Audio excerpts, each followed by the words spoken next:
Hello everyone, स्वागत है आपका एनआर मैथ क्लासेस में। आज की जो हमारी क्लास है वो है आरपीएससी फर्स्ट ग्रेड एग्ज़ाम 2025 का जो फर्स्ट पेपर है जीके का, उसके प्रैक्टिस सेट सेकंड की।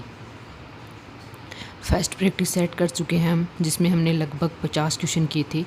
आज हम प्रैक्टिस सेट सेकंड करेंगे, जिसमें लगभग 50 क्वेश्चन करेंगे, जिसमें हमारा स्कूल मैनेजमेंट साइंस, जो जनरल साइंस पूछी जाती है, उसके क्वेश्चन होंगे और जीके के क्वेश्चन होंगे।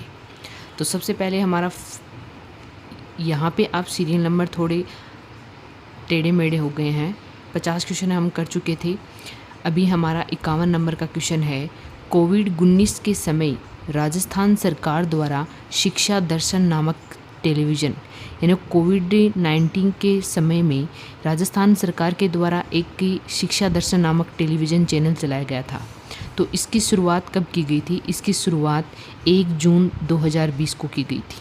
1 जून 2020 को की गई थी और ये 3 घंटा और 15 मिनट 3 घंटा और 15 मिनट के लिए ये जो प्रोग्राम है वो चलता था, यानी वो 3.25 घंटे ये टेलीविज़न चैनल पर चलता था, जिसका नाम था शिक्षा दर्शन। नेक्स्ट क्वेश्चन है, राजस्थान सरकार के नवाचार ई कक्षा को वित्तीय सहयोग प्रदान करने वाली कंपनी है। यानी राजस्थान का जो नवाचार है ई कक्षा, इसको वित्तीय सहयोग प्रदान करने वाली कंपनी कौन सी है? उसका नाम है वेदांता। नेक्स्ट है, स्वामी विवेकानंद मॉडल स्कूल की विशेषता नहीं है। देखो, स्वामी विवेकानंद मॉडल की विशेषताएं कौन कौन सी नहीं है। पहली है, यह सीबीएसई बोर्ड के पाठ्यक्रम पर आधार पर संचालित होता है। ये बिल्कुल सही है कि यह सीबीएसई बोर्ड के पाठ्यक्रम के आधार पर संचालित होता है। ये ऑप्शन हमारा बिल्कुल करेक्ट है। यह आवासीय विद्यालय है, यह एक आवासीय विद्यालय है, ये गलत है। देखो, ये एक पब्लिक स्कूल है। पब्लिक स्कूल का मतलब है, आवासीय विद्यालय का मतलब होता है कि बच्चे वहीं पर रहे, यानी उनके लिए रहने की व्यवस्था हो, बट स्कूल से पढ़ने के बाद रहने की व्यवस्था भी वहीं की गई हो, वो होती है आवासीय विद्यालय। लेकिन स्वामी विवेकानंद मॉडल स्कूल में ऐसी व्यवस्था नहीं है, बच्चे पढ़ने के बाद अपने घर आते हैं। नेक्स्ट है, ये कक्षा 6 से 12 तक अंग्रेजी माध्यम में संचालित होते हैं। ये बिल्कुल करेक्ट है। ये 6 से लेकर 12 तक के स्कूल हैं। इसमें बालिका हेतु 55% आरक्षण का प्रावधान है। ये बिल्कुल करेक्ट है। तो देखो, यहाँ पे मैंने 3 विशेषताएं बता दी है स्वामी विवेकानंद मॉडल स्कूल के बारे में, और ये आवासीय विद्यालय नहीं बल्कि पब्लिक स्कूल है। नेक्स्ट क्वेश्चन है हमारा, सैनिक स्कूल सोसाइटी के नियामक बोर्ड का अध्यक्ष होता है। देखो, सैनिक स्कूल सोसाइटी के नियामक बोर्ड का अध्यक्ष कौन होता है? भारत का रक्षा मंत्री होता है। भारत का जो भी रक्षा मंत्री है वो कौन होगा? सैनिक स्कूल सोसाइटी का नियामक बोर्ड का अध्यक्ष होगा। नेक्स्ट क्वेश्चन है, राष्ट्रीय मिलिट्री स्कूल का वर्तमान नाम कब अस्तित्व में आया? यानी राष्ट्रीय मिलिट्री स्कूल का जो नाम है वो अस्तित्व में कब आया था? वो आया था 25 जून 2007 को। कब आया था? 25 जून 2007 को। नेक्स्ट क्वेश्चन है, राजस्थान का कौन सा विद्यालय पब्लिक स्कूल की श्रेणी का है? यानी देखो, पब्लिक स्कूल का मैंने अभी बताया कि बच्चे पढ़ने के बाद अगर घर आते हैं तो वो कौन सा स्कूल है? पब्लिक स्कूल है, और वो सभी पब्लिक के लिए है। यानी वहाँ पे कोई ये नहीं है कि स्पेशल बच्चा ही पढ़ सकता है। यानी पूरी पब्लिक के लिए जो स्कूल होते हैं वो इस पब्लिक स्कूल होते हैं। तो इसमें सैनिक स्कूल झुंझुनू, ये भी पब्लिक है। राष्ट्रीय मिलिट्री स्कूल अजमेर, ये भी पब्लिक है। और मेयो कॉलेज अजमेर, ये भी पब्लिक है। यानी यहाँ पे हमारे तीनों ऑप्शन क्या हैं? बिल्कुल करेक्ट हैं। यानी ये तीनों ही पब्लिक स्कूल हैं। यानी ऑप्शन नंबर डी क्या हो जाएगा? करेक्ट हो जाएगा। नेक्स्ट क्वेश्चन है, देखो यहाँ पे, निःशुल्क और अनिवार्य बाल शिक्षा अधिकार अधिनियम 2009 में वर्णित समुचित सरकार के कर्तव्यों के अनुसार केंद्रीय सरकार का उत्तरदायित्व होगा। यानी यहाँ पे निःशुल्क और अनिवार्य, देखो ये जो RTE 2009 है, इससे 2 क्वेश्चन जरूर पूछे जाते हैं, चाहे वो फर्स्ट ग्रेड एग्ज़ाम हो, सेकंड ग्रेड हो या थर्ड ग्रेड हो, इससे 2 क्वेश्चन ज़रूर पूछे जाएंगे। तो ये जो RT 2009 है, इसको आप याद कर लीजिए, इसकी सभी धाराएं, इसके सारे पॉइंट को ध्यान से पढ़ लीजिएगा। और अगर आपको इसके नोट्स चाहिए तो मेरे टेलीग्राम चैनल नैतिक मैथ क्लासेस में मिल जाएंगे, वहाँ से जाके आप क्या कर सकते हो, इस RT 2009 का, जिसमें मैंने बहुत ही शॉर्ट फॉर्म में इस 2009 को क्या किया है, लिखा है RT 2009 को। तो यहाँ पे देखो क्या लिखा है, वर्णित समुचित सरकार के कर्तव्यों के अनुसार केंद्रीय सरकार का उत्तरदायित्व होगा, यानी केंद्रीय सरकार का क्या उत्तरदायित्व है। तो यहाँ पे देखो ऑप्शन फर्स्ट है हमारा, ऑप्शन फर्स्ट क्या दे रखा है, फर्स्ट ऑप्शन है अध्यापकों को प्रशिक्षण प्रदान करना, यानी अध्यापकों को प्रशिक्षण प्रदान करना, ये तो नहीं है, समुचित सरकार के कर्तव्यों में ये नहीं आएगा। सेकंड है आसपास में विद्यालय की उपलब्धता को सुनिश्चित करना, ये भी नहीं है। शिक्षकों के प्रशिक्षण के लिए मानकों को विकसित करना और लागू करना, ऑप्शन नंबर सी हमारा क्या है, बिल्कुल करेक्ट है। यानी जो सरकार के कर्तव्य हैं, समुचित सरकार के कर्तव्य हैं, वो क्या है, शिक्षकों के प्रशिक्षण के लिए मानकों को विकसित करना और लागू करना उनका क्या है, कर्तव्य है। नेक्स्ट क्वेश्चन है बालकों का निःशुल्क और अनिवार्य शिक्षा का अधिकार अधिनियम 2009 के तहत छठी कक्षा से 8वीं कक्षा के लिए यह शैक्षणिक वर्ष से न्यूनतम शिक्षण घंटे क्या है। यानी यहाँ पे देखो न्यूनतम शिक्षण घंटे बताने हैं हमें। न्यूनतम शिक्षण घंटे क्या है, 1000। कितने हैं, 1000 है। कौन सी कक्षा के लिए, देखो ध्यान रखना, छठी से 8वीं तक के लिए। कौन सी कक्षा के लिए है, छठी से 8वीं तक के लिए। नेक्स्ट क्वेश्चन है निम्नलिखित कथनों पर विचार कीजिए। यानी यहाँ पे हमें कौन सा कथन सत्य है और कौन सा असत्य है ये बताना है। देखो क्या है, भारतीय संविधान के अनुच्छेद 20A के तहत बच्चों के लिए निःशुल्क व अनिवार्य शिक्षा का प्रावधान किया गया है। ये कथन देखो बिल्कुल गलत है। यहाँ पे 20A नहीं है, यहाँ पे क्या आएगा, 21A। यानी कौन से अनुच्छेद में कहा गया है, 21A में कहा गया है कि बच्चों के लिए निःशुल्क व अनिवार्य शिक्षा का क्या किया जाए, प्रावधान। तो ये तो हमारा क्या हो गया, गलत। नेक्स्ट है शिक्षा का अधिकार कानून 2009 में अध्याय 4 के अंतर्गत विद्यालय व शिक्षकों के दायित्व का वर्णन किया गया है। ये बिल्कुल करेक्ट है। यानी जो हमारा RT 2009 है, उसका जो अध्याय 4 है, उसमें किसके बारे में बताया गया है, विद्यालय व शिक्षकों के दायित्व के बारे में बताया गया है। तो ये ऑप्शन हमारा क्या है, बिल्कुल करेक्ट है। थर्ड है राजस्थान राज्य में RT नियम, राजस्थान निःशुल्क और अनिवार्य बाल शिक्षा का अधिकार नियम 2011 के नाम से है, 2010 के नाम से नहीं बल्कि 2011 के नाम से है। यानी यहाँ पर ये भी क्या है, गलत होगा। तो यहाँ पे कौन सा ऑप्शन सही हो जाएगा, हमें बताने हैं असत्य कूट कौन कौन से हैं। तो असत्य कौन सा हो जाएगा, एक तो है 1 और एक है 3। नेक्स्ट क्वेश्चन है, देखो यहाँ पे रमसा के अंतर्गत, रमसा के अंतर्गत शासी परिषद की अध्यक्षता राज्य में करता है। यानी कौन करता है, मुख्यमंत्री। यानी जो रमसा के अंतर्गत शासी परिषद की अध्यक्षता कौन करता है, मुख्यमंत्री।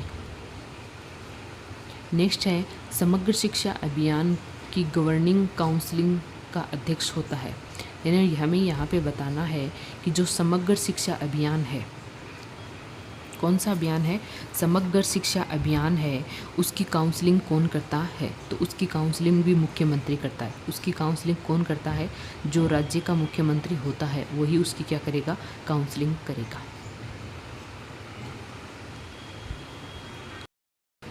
नेक्स्ट क्वेश्चन है राजस्थान शैक्षिक पहल की नोडल एजेंसी किसे बनाया गया है। यानी राजस्थान शैक्षिक पहल की नोडल एजेंसी किसे बनाया गया है, वो बनाया गया राजस्थान प्रारंभिक शिक्षा परिषद को। ऑप्शन नंबर फर्स्ट बिल्कुल करेक्ट है। नेक्स्ट है वो भी RT पर है। देखो RT एक्ट के संदर्भ में असत्य कथन क्या है, असत्य कथन बताना है हमें RT के बारे में।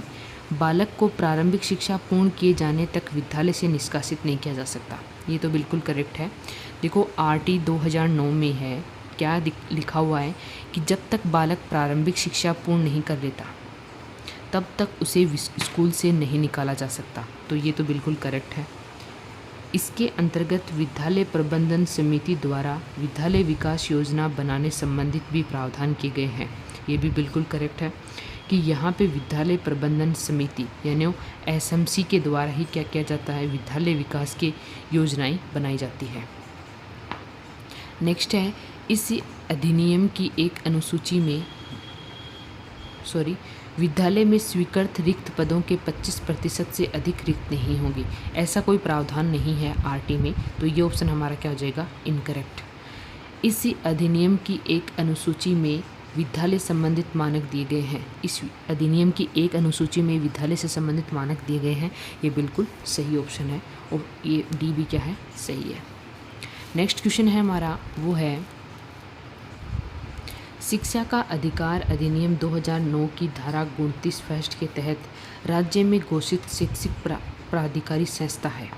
यानी हमें बताना है कि जो 2009 आरटी 2009 में धारा है 29A के तहत कौन सी राज्य की घोषित शैक्षिक प्राधिकारी संस्था है, वो है SCERT।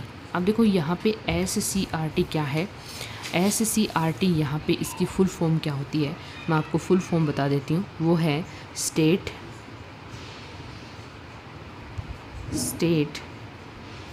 Council of educational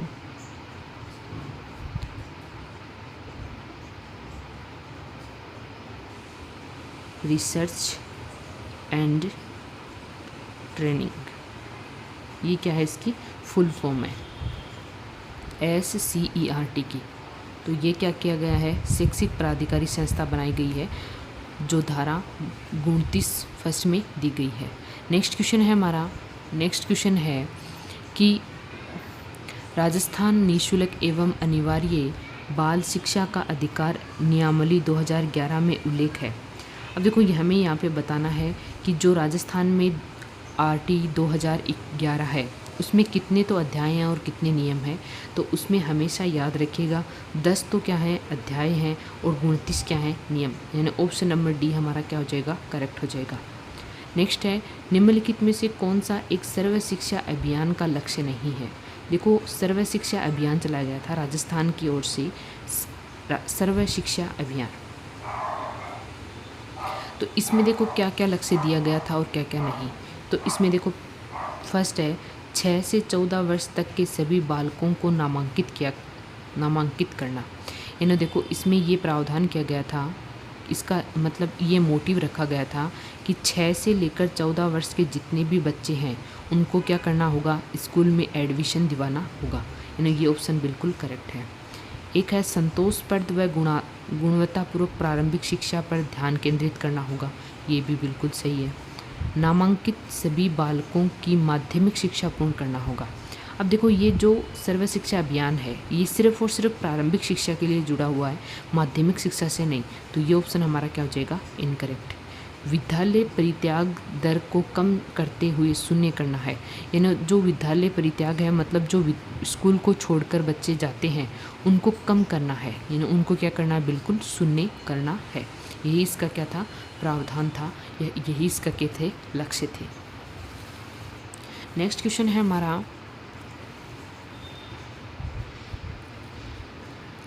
next है समग्र शिक्षा अभियान को किस वर्ष तक विस्तारित किया गया है। यानी 2026 तक इसको विस्तारित किया गया है। 2026 तक इसके जितने भी लक्ष्य हैं उनको कंप्लीट करना 2026 तक। नेक्स्ट है निम्नलिखित में से कौन सा विद्यालय प्रबंधन समिति की शॉर्ट फॉर्म क्या है, SMC का कार्य है। तो SMC का कार्य क्या है, देखो पहला है अभिभावकों को बाल अधिकारों की जानकारी देना। अभिभावकों को बाल अधिकारों की जानकारी देना, ये इसका काम है। एक है 3 वर्षीय विद्यालय विकास योजना का निर्माण करना है। 3 वर्षों से विद्यालय विकास की योजनाओं का इसका निर्माण करना है। SMC के द्वारा इसका क्या किया जाता है, निर्माण किया जाता है। आय व्यय का लेखा जोखा रखना, यानी विद्यालय में क्या आय है क्या व्यय है सबका लेखा जोखा कौन रखता है, SMC। एक है MDM का संचालन करना, यानी MDM का संचालन भी कौन करता है, SMC। यानी चारों ऑप्शन हमारे क्या है यहाँ पे करेक्ट है। नेक्स्ट है हमारा क्वेश्चन है, वो है स्वामी विवेकानंद राजकीय मॉडल स्कूल के संबंध में निम्नलिखित में से कौन सा कथन सही है। हमें यहाँ पे बताना है स्वामी विवेकानंद राजकीय मॉडल स्कूल, स्वामी विवेकानंद राजकीय मॉडल स्कूल के बारे में बताना है। तो ये सीबीएसई बोर्ड से मान्यता प्राप्त स्कूल है, ये तो मैंने बताया था आपको, तो ये तो फर्स्ट सही है। इस विद्यालय में बालिका के लिए 55% सीटें आरक्षित है, बालिकाओं के लिए 55% सीटें आरक्षित है, ये भी बिल्कुल सही है। इसमें छात्र शिक्षक का अनुपात 30:1 है, ये बिल्कुल गलत है। इसमें छात्र शिक्षक का अनुपात 30:1 है, ये गलत है। ये गैर आवासीय विद्यालय है, ये भी बिल्कुल सही है। देखो मैंने आपको क्या कहा था कि यह आवासीय विद्यालय नहीं है। अभी हमने पहले फर्स्ट क्वेश्चन किया था, वो भी स्वामी विवेकानंद राजकीय मॉडल स्कूल से संबंधित था, तो उसमें क्या था कि यह आवासीय स्कूल है। नहीं, ये एक गैर आवासीय स्कूल है जिसमें बच्चे पढ़ने के बाद में क्या करते हैं, घर जाते हैं। नेक्स्ट है हमारा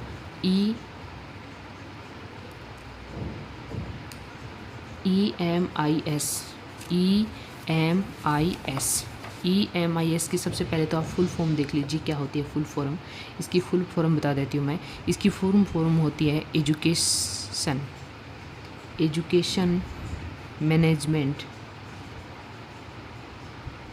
क्योंकि स्कूल मैनेजमेंट में एक फुल फॉर्म जरूर पूछी जाएगी। मैनेजमेंट इंफॉर्मेशन सिस्टम,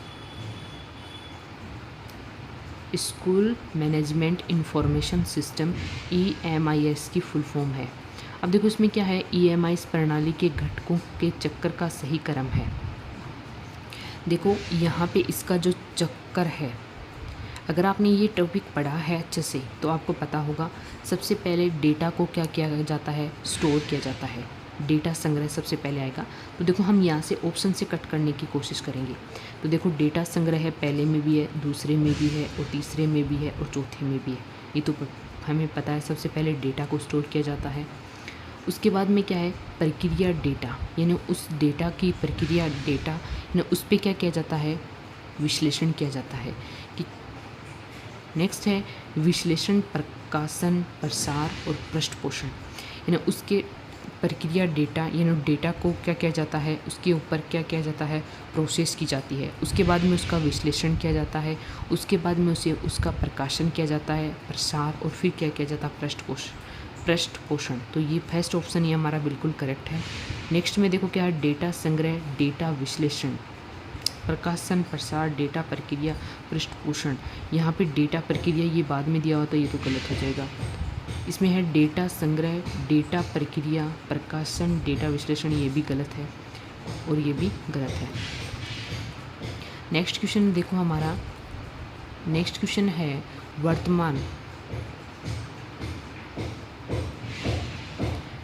वर्तमान में राष्ट्रीय मिलिट्री स्कूल का लोगो क्या है। लोगो बताना है हमें। वो है सीलम परम भूषण। क्या है, सीलम परम भूषण। ऑप्शन नंबर फर्स्ट हमारा क्या हो जाएगा, करेक्ट हो जाएगा। नेक्स्ट क्वेश्चन है, निम्नलिखित में से कौन सा युग्म सुमेलित नहीं है। इसी प्रकार के आपको स्टैंडर्ड सुमेलित वाले क्वेश्चन दिए जाएंगे। पहला है हरिभाऊ उपाध्याय CTE, यानी ये कहाँ पर है, अजमेर में है, ये बिल्कुल सत्य है। सेकंड है साहा गोवर्धन लाल काबरा शिक्षा महाविद्यालय CTE बीकानेर, बीकानेर में नहीं बल्कि ये जोधपुर में है। कहाँ पे है, जोधपुर, ये जोधपुर में है, तो ये ऑप्शन हमारा क्या हो जाएगा, गलत। गांधी विद्या मंदिर CTE चूरू में, ये बिल्कुल सही है। विद्या भवन संस्था CTE उदयपुर, ये भी बिल्कुल सही है। तो यहाँ पे आंसर हमारा क्या हो जाएगा, बी। नेक्स्ट क्वेश्चन है राजस्थान माध्यमिक शिक्षा बोर्ड अजमेर के संदर्भ में सत्य कथन सही है। कौन सा कथन सत्य है, यानी हमें यहाँ पे बताना है। सबसे पहले देखो क्या है, P सत्यनारायण राव समिति की अनुशंसा पर राजस्थान माध्यमिक शिक्षा बोर्ड का मुख्यालय धूधरा घाटी अजमेर में स्थानांतरित किया गया था, ये बिल्कुल सही है। यानी पहले इसका जो मुख्यालय था वो जयपुर था, उसके बाद में कहाँ कर दिया, घूंगरा घाटी अजमेर में। इनके पदेन सदस्यों की संख्या व निर्वाचित सदस्यों की संख्या समान होती है। ये बिल्कुल सही है। इसमें पदेन सदस्य होते हैं और जो निर्वाचित होते हैं उनकी संख्या बिल्कुल क्या होती है, सेम होती है। इनके लिए बोर्ड गणपूर्ति 50% होता है, नहीं, बिल्कुल 33% होता है। तो ये ऑप्शन हमारा क्या हो जाएगा, इनकरेक्ट। नेक्स्ट है माध्यमिक शिक्षा निदेशक पदेन उपाध्याय होता है, यानी माध्यमिक शिक्षा निदेशक पदेन उपाध्यक्ष होता है। ये बिल्कुल सही है। अभी जो राजस्थान माध्यमिक शिक्षा बोर्ड के सचिव हैं वो हैं कैलाश वर्मा। कौन है, कैलाश चंद्र वर्मा अभी जो राजस्थान माध्यमिक शिक्षा बोर्ड है उसके सचिव हैं। तो ये तो आप याद रख लीजिएगा। शिक्षा का अधिकार अधिनियम 2009 कि किस धारा का उपयोग कर राजस्थान निःशुल्क एवं अनिवार्य बाल शिक्षा का अधिकार नियमावली 2011 निर्मित किया गया था। देखो RTE 2009 है, लेकिन राजस्थान में क्या है, RTE 2011 है। तो ये कौन सी धारा से इसको क्या किया गया था, बनाया गया था, वो धारा कौन सी है, 38। कौन सी धारा है, 38। नेक्स्ट क्वेश्चन है निम्नलिखित में से कौन सा एक कार्य डाइट से संबंधित नहीं है। अब देखो यहाँ पे डाइट की आपको अगर फुल फॉर्म पता हो तो आप एक बार कमेंट में ज़रूर बताइएगा। अगर आप स्कूल मैनेजमेंट वाला जो ये डाइट वाला टॉपिक पढ़ा हुआ है तो डाइट की फुल फॉर्म तो ज़रूर पता होगी। तो इस क्वेश्चन का आंसर आप कमेंट में ज़रूर दीजिएगा। ये मैं आप पे छोड़ रही हूँ। फर्स्ट है, इसमें क्या है, देखो इससे संबंधित कार्य कौन कौन से नहीं है बताना है। तो सबसे पहले तो है कौन कौन सी कार्य है, देखो DLED पाठ्यक्रम के रूप में शिक्षकों को तैयार करना, ये बिल्कुल इसका कार्य है। किसका, डाइट का कार्य है। माध्यमिक स्तर के सेवारत शिक्षकों को प्रशिक्षण देना, नहीं, देखो ये डाइट है वो प्रारंभिक शिक्षा से जुड़ी हुई है, माध्यमिक से नहीं। तो ये ऑप्शन हमारा क्या हो जाएगा, गलत। कार्य गोष्ठी एवं सेमिनार का आयोजन करना, बिल्कुल ये सही है। पंजीय शिक्षा विभागीय परीक्षाएं बीकानेर की नोडल एजेंसी के रूप में कार्य करना, ये भी बिल्कुल सही है। तो यहाँ पे 3 ऑप्शन इसके कार्य हैं और 1 ऑप्शन इसका कार्य नहीं है। नेक्स्ट है, देखो किसके वित्तीय सहयोग से सन 1995 से न्यूपा के माध्यम से शिक्षा के लिए जिला सूचना तंत्र डाइस योजना चलाई गई थी। डाइस योजना किसके थ्रू चलाई गई थी, तो वो है यूनिसेफ के द्वारा। किसके द्वारा, यूनिसेफ के द्वारा ये क्या चलाई गई थी, डाइस यानी जिला सूचना तंत्र। तो इसकी फुल फॉर्म एक बार देख लीजिए आप। इसकी फुल फॉर्म क्या है, डिस्ट्रिक्ट, इसकी फुल फॉर्म है district information system for education, जिला सूचना तंत्र। नेक्स्ट क्वेश्चन है हमारा, नेक्स्ट क्वेश्चन है शिक्षा मंत्रालय द्वारा शाला मानचित्रण निर्माण के कौन से सोपान बताए हैं। यानी हमें यहाँ पे जो स्कूल मैपिंग से जुड़ा हुआ क्वेश्चन है तो उसके हमें बताने हैं, सोपान बताने हैं, स्टेप बतानी है। तो सबसे पहले देखो यहाँ पे आएगा ग्राम शिक्षा समिति का गठन करना, बिल्कुल यही आएगा, फर्स्ट होगा ग्राम शिक्षा समिति का गठन करना। दूसरा नजरी खाका बनाना, यानी क्या है उसका नक्शा बनाना, बिल्कुल सही है। फिर क्या करना, सर्वे करना, थर्ड। फोर्थ है नजरी नक्शा बनाना, ये भी बिल्कुल सही है।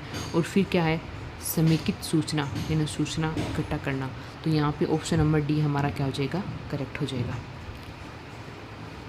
नेक्स्ट क्वेश्चन है हमारा, भारत का प्रथम शैक्षिक टीवी चैनल है। अब ये तो सबको ही पता होगा, ज्ञान दर्शन, यानी ज्ञान दर्शन है वो भारत का पहला शैक्षिक टीवी चैनल है। अब देखो हमारे साइंस के क्वेश्चन, अभी तक हमने जितने भी क्वेश्चन किए थे वो स्कूल मैनेजमेंट से जुड़े हुए थे। अब क्वेश्चन हम शुरू करेंगे वो करेंगे जनरल साइंस से, क्योंकि जनरल साइंस के क्वेश्चन भी पूछे जाते हैं। तो पहला क्वेश्चन है हमारा, ऊर्जा का एसआई पद्धति में मात्रक क्या है। ऊर्जा का एसआई पद्धति में मात्रक क्या होता है, जूल होता है। ऑप्शन नंबर सी हमारा क्या हो जाएगा, करेक्ट हो जाएगा। जब एक निश्चित द्रव्यमान का पिंड एक ऊंचाई से स्वतंत्र रूप से गिरता है तो स्थिति ऊर्जा क्या होती है, उसकी घटती है। क्या होती है, घटती है। यानी जब एक निश्चित द्रव्यमान के पिंड को एक ऊंचाई से स्वतंत्र रूप से गिराया जाता है तो जो उसकी स्थिति ऊर्जा होती है वो क्या होती है, घटती है।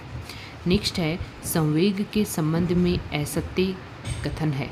संवेग के बारे में बताना है हमें। देखो यहाँ क्या है, संवेग वस्तु के द्रव्यमान व उसके वेग का गुणनफल होता है। यानी P इक्वल क्या होता है, द्रव्यमान इंटू वी। m यहाँ पे द्रव्यमान है, v यहाँ पे क्या है, वेग। संवेग एक अदिश राशि है, अदिश नहीं, संवेग एक क्या है, सदिश राशि है। तो यही हमारा ऑप्शन सही हो जाएगा क्योंकि ये क्या है, एक सदिश राशि है। संवेग सदिश राशि होती है। सदिश राशि का मतलब है परिणाम के साथ साथ क्या हुआ, दिशा भी दी होती है। संवेग को न्यूटन ने परिभाषित किया था, ये भी क्या है, सही है। संवेग का एसआई मात्रक किलोग्राम मीटर पर सेकंड होता है, बिल्कुल ये भी सही है। प्रकाश का वेग सर्वाधिक होता है, यानी सबको प्रकाश का जो वेग है वो सबसे ज़्यादा किस में होता है, पानी में नहीं, कांच में नहीं, निर्वात में। यानी निर्वात में सबसे ज़्यादा प्रकाश का वेग होता है, वायु में नहीं। ये भी ऑप्शन हमारा क्या हो जाएगा, बी ऑप्शन क्या हो जाएगा, हमारा करेक्ट हो जाएगा। यहाँ पे देखो थोड़ा साइड में कंस्ट्रक्शन का काम चल रहा है, इससे थोड़ी मेरी आवाज़ क्लियर नहीं आती होगी और आपको खट खट खटने की आवाज़ आती होगी, उसके लिए मैं आपसे माफ़ी मांगती हूँ। लेकिन आप प्लीज़ आवाज़ पे ध्यान न दे करके क्लास पे ध्यान दीजिए, तो आपके ये एग्ज़ाम के लिए ज़्यादा बेहतर होगा। नेक्स्ट क्वेश्चन है, न्यूटन की गति का द्वितीय नियम मापन करता है। यानी न्यूटन की गति का जो द्वितीय नियम है वो किसका मापन करता है, बल का। बल इक्वल क्या होता है, F इक्वल ma। रक्त कोशिकाओं की भित्ति बनी होती है, यानी रक्त कोशिकाओं, ये साइंस का क्वेश्चन है, रक्त कोशिका की भित्ति बनी होती है वो है सल्की एपिथेलियम से। फर्स्ट ऑप्शन सही है। नेक्स्ट है मॉन्ट्रियल प्रोटोकॉल संबंधित है। मॉन्ट्रियल प्रोटोकॉल किससे संबंधित है, ओजोन संरक्षण से। ओजोन संरक्षण से मॉन्ट्रियल प्रोटोकॉल संबंधित है। नेक्स्ट क्वेश्चन है, दो तंत्रिकाओं के मध्य खाली स्थान को कहते हैं। यानी जो दो तंत्रिकाओं के मध्य खाली स्थान होता है उसे क्या कहते हैं, सिनेपस। क्या कहते हैं, सिनेपस कहते हैं। नेक्स्ट क्वेश्चन है, निम्नलिखित में से किस ग्रंथि को हार्मोन बनाने के लिए आयोडीन की आवश्यकता होती है, वो है थायराइड। यानी थायराइड ग्रंथि है, उसको हार्मोन बनाने के लिए किसकी आवश्यकता होती है, आयोडीन की।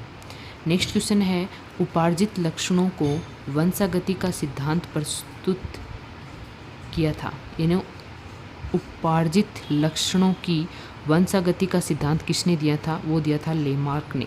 किसने दिया था, लेमार्क ने।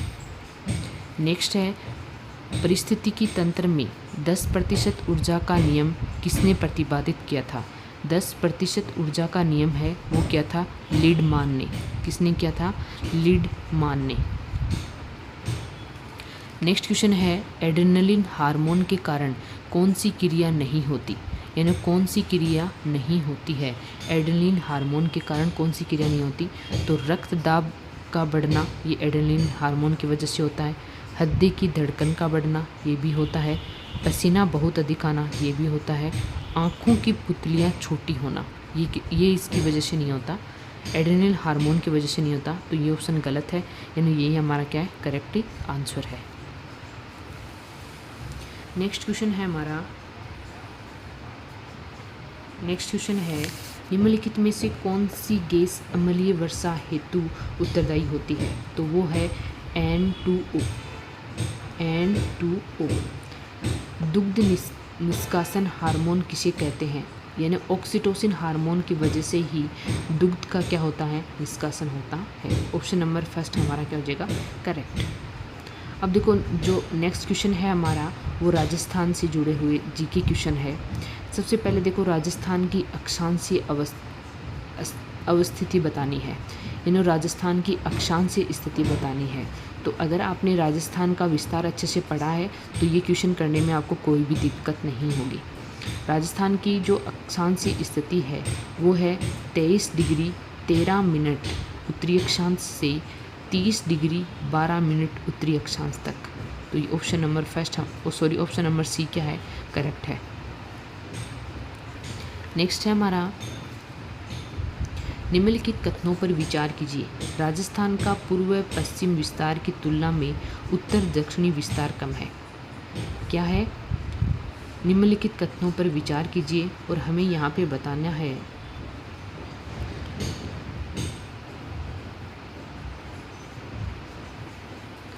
सत्य कौन सा है, सत्य बताना है। तो राजस्थान का पूर्व पश्चिमी विस्तार की तुलना में उत्तर दक्षिणी विस्तार कम है, ये ऑप्शन है सत्य। राजस्थान के उत्तरी दक्षिणी पश्चिम व पूर्वी बिंदु क्रम से पूर्णा, बोरकुंडा, सिलाना व कटरा जैसलमेर है।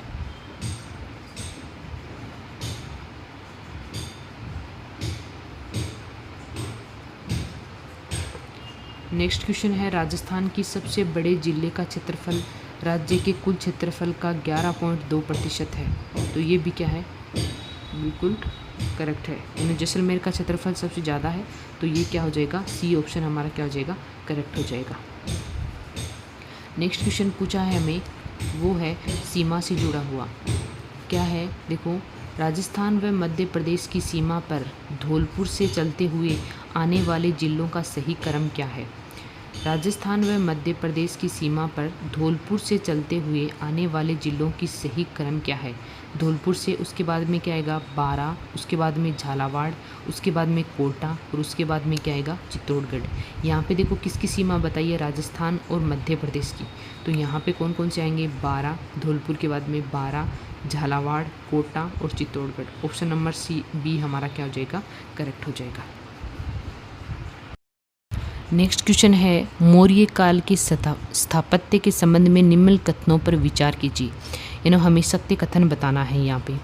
तो मौर्य काल में ही पूर्वोत्तर भारत में सर्वप्रथम पकाई हुई ईंटों का प्रयोग किया गया था, ये बिल्कुल ट्रू है। नेक्स्ट है, लकड़ी के लट्ठों का प्रयोग रक्षा बांध बनाने में किया जाता था, यानी मौर्य काल में किया जाता था, ये भी बिल्कुल सत्य है। सर्वप्रथम छल्लेदार कुओं का निर्माण कब हुआ था, मौर्य काल में हुआ था। तो ऑप्शन थर्ड भी हमारा क्या है, करेक्ट। यानी हमें सत्य बताना है, तो तीनों ऑप्शन यहाँ पे क्या है, सत्य है। नेक्स्ट है, निम्नलिखित में से किस स्थल से मौर्य काल के उत्तरी काले पोलिसदार मर्द भांडों के अवशेष मिले हैं। यानी हमें बताना है कि मौर्य काल के जो उत्तरी काले पोलिसदार मर्द भांड है, मुर्दा भांड हैं, वो कहाँ से मिले हैं।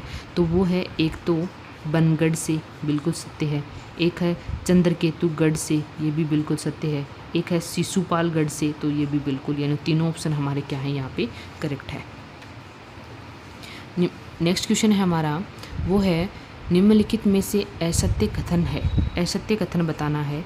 अशोक के अभिलेखों को सर्वप्रथम जेम्स प्रिंसेप ने पढ़ा, ये बिल्कुल सत्य है। किसने पढ़ा था, जो अशोक के अभिलेख हैं उनको सबसे पहले किसने पढ़ा था, जेम्स प्रिंसेप ने। अशोक के अभिलेखों में कारुवाकी रानी का उल्लेख है, कारुवाकी रानी का उल्लेख है, बिल्कुल सत्य है ये तो। अशोक के दिल्ली मेरठ स्तंभ में 7 लेख एक साथ उन्नीत है, ये बिल्कुल गलत है। अशोक के दिल्ली मेरठ स्तंभ में 7 लेख एक साथ उत्तीर्ण है, ये बिल्कुल गलत है। सुदामा गुफा का निर्माण अशोक ने आजीविकों के निवास हेतु किया था, ये बिल्कुल सत्य है। यानी ये तीन ऑप्शन हमारे करेक्ट हैं और ये सी नंबर का ऑप्शन क्या है, इनकरेक्ट है। कौन सी गुफा मौर्य शासक अशोक द्वारा निर्मित नहीं है, यानी कौन सी गुफा है जो मौर्य शासक अशोक है उसके द्वारा निर्मित नहीं है। तो सुदामा गुफा तो बिल्कुल है, करण चौपड़ गुफा भी है, विश्व झोपड़ी गुफा भी है, लेकिन लोमेश ऋषि की गुफा है वो अशोक के द्वारा निर्मित नहीं है।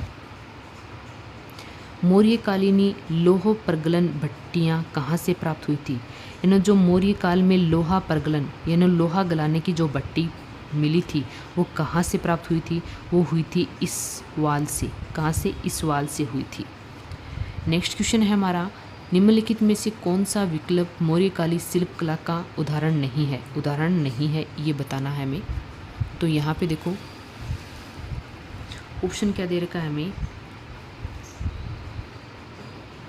फर्स्ट ऑप्शन दे रखा है वो है दीदारगंज की चंवर धारिणी स्त्री मूर्ति। ये तो हमें कहाँ से मिली थी? ये तो मौर्यकाल शिल्प कला का उदाहरण है बिल्कुल।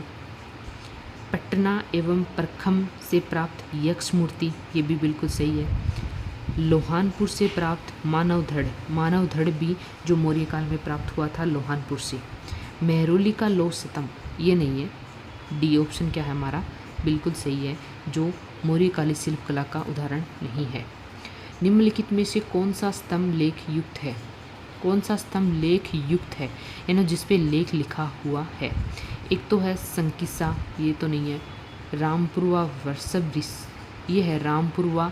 सी है शीर्ष, वर्षभ नहीं सी है। याद रखिएगा कि रामपुरवा एक तो है वर्षभ शीर्ष, एक है सी है शीर्ष। तो ये सी है शीर्ष जो स्तंभ है ये लेख युक्त है। नेक्स्ट है हमारे पास से सुमेलित कीजिए। देखो यहाँ पे सुमेलित करना है। मंदिर दे रखे हैं और स्थान दे रखे हैं। तो देखो जो विष्णु मंदिर है वो है तिगवा में। कहाँ पे है? तिगवा में इन सेकंड। जो शिव मंदिर है वो है भूमरा में। भूमरा में शिव मंदिर मिले हैं। लक्ष्मण मंदिर है वो है सिरपुर में, यानी लक्ष्मण मंदिर कहाँ पे है? सिरपुर में। और दशावतार मंदिर देवगढ़ में। ये तो दशावतार मंदिर तो बहुत फेमस भी है और देवगढ़ में ही है, देवगढ़ में मिला है। तो ये तो यानी कौन सा ऑप्शन सही हो जाएगा हमारा यहाँ पे? यहाँ पे देखो हमें सुमेलित करना था, मिलान करना था। तो फर्स्ट का 2 2 1 3 4 2 1 3 4, ये तो नहीं है, ये भी नहीं है। 2 1 3 4 ऑप्शन थर्ड हमारा क्या हो जाएगा? करेक्ट हो जाएगा। नेक्स्ट क्वेश्चन देखो हमें क्या दे रखा है यहाँ पे। नेक्स्ट क्वेश्चन है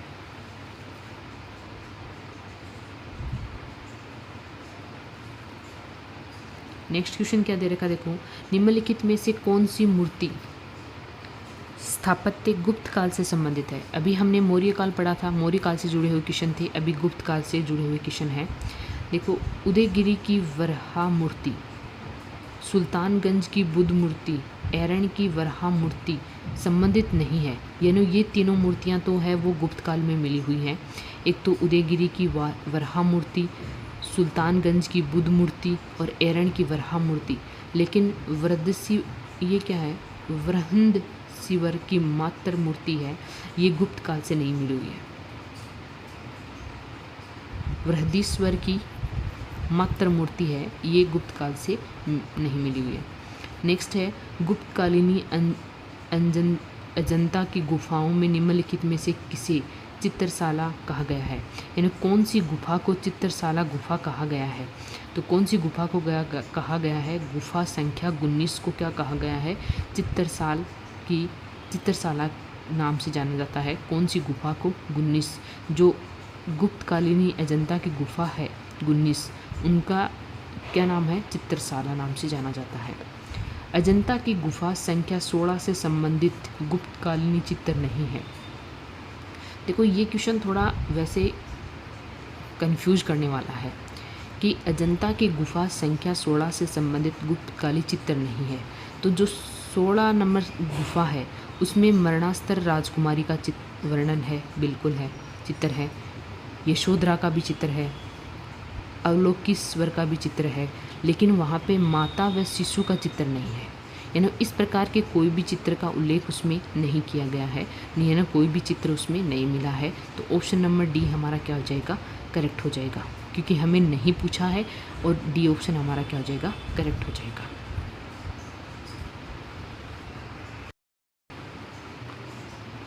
इस प्रकार से देखो अजंता की जो गुफा नंबर 16 है उसमें हमें 3 ही क्या मिले हैं? चित्र मिले हैं। लेकिन माता व जो शिशु का चित्र मिला है इसका उल्लेख है वो गुफा नंबर 16 से जुड़ा हुआ नहीं है और हमें यहाँ पे नहीं पूछा है। क्वेश्चन को थोड़ा ध्यान से पढ़िएगा, क्योंकि कई बार ये जो जीके के क्वेश्चन हैं वो नहीं और हाँ में हमें बहुत ज़्यादा कंफ्यूज कर देते हैं और हम नहीं पढ़ना ही भूल जाते हैं। तो जो हमें आंसर आता है, आते हुए भी हम एग्ज़ाम में क्या करके आ जाते हैं, गलत करके आ जाते हैं। तो प्लीज़ क्वेश्चन को थोड़ा ध्यान से पढ़िएगा। हमें यहाँ पे नहीं पूछा है, नहीं का मतलब ऑप्शन नंबर डी हमारा करेक्ट होगा। माता व शिशु का चित्र गुफा नंबर 16 से नहीं मिला है।